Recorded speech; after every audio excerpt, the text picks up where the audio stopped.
حضرت ساسا بن ناجیہ رضی اللہ تعالیٰ عنہ، آپ رئیس تھے.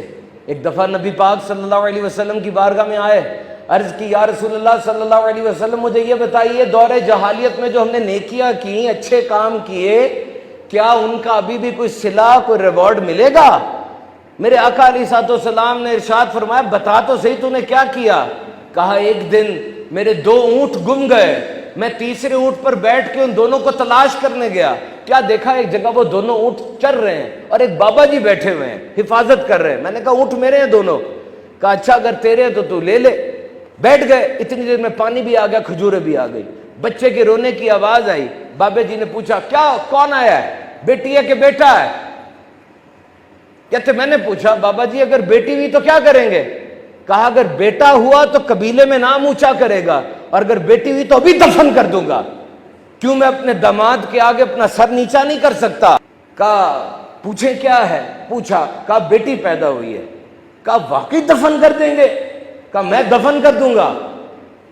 کہنے لگے میرے دل میں خیال آیا فوراً، میں نے کہا یہ بیٹی مجھے دے دے اور یہ دونوں اونٹ آپ لے لیں. بابا جی کہنے لگے میں نے 2 اونٹ یہ جو لینے ہیں 3 اونٹ لوں گا، یہ تیرا تیسرا بھی جو کھڑا ہے. کہا ٹھیک ہے مجھے کوئی اونٹ دے دے، کوئی بندہ دے دے، مجھے چھوڑا ہے تو تیسرا بھی لے لے. وہ بیٹی میری داڑھی سے کھیلتی تھی، وہ بیٹی مجھے پیار کرتی تھی. اب مجھے نیکیوں کا چسکا لگ گیا، مجھے مزہ آنے لگا. میں نے کھڑے ہو کے پوچھا اور کون سے قبیلے ہیں جہاں پر بیٹیوں کو دفنایا جاتا ہے؟ اب میرا ایک ہی کام تھا، میں جاتا تھا جا کے 3 اونٹ دے کے بیٹی لے لیتا تھا.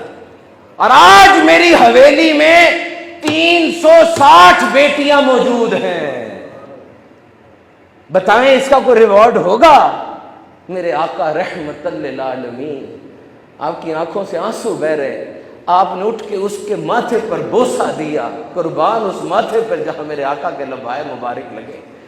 کہا ساسا مجھے یہ بتا اس سے بڑھ کر کیا انعام ہوگا کہ تجھے اللہ نے دنیا میں ایمان عطا فرما دیا، اور میں تیرا رسول تجھ سے وعدہ کرتا ہوں کہ دن قیامت کا ہوگا اور اللہ اپنی رحمت کے خزانے تجھ پر کھول دے گا.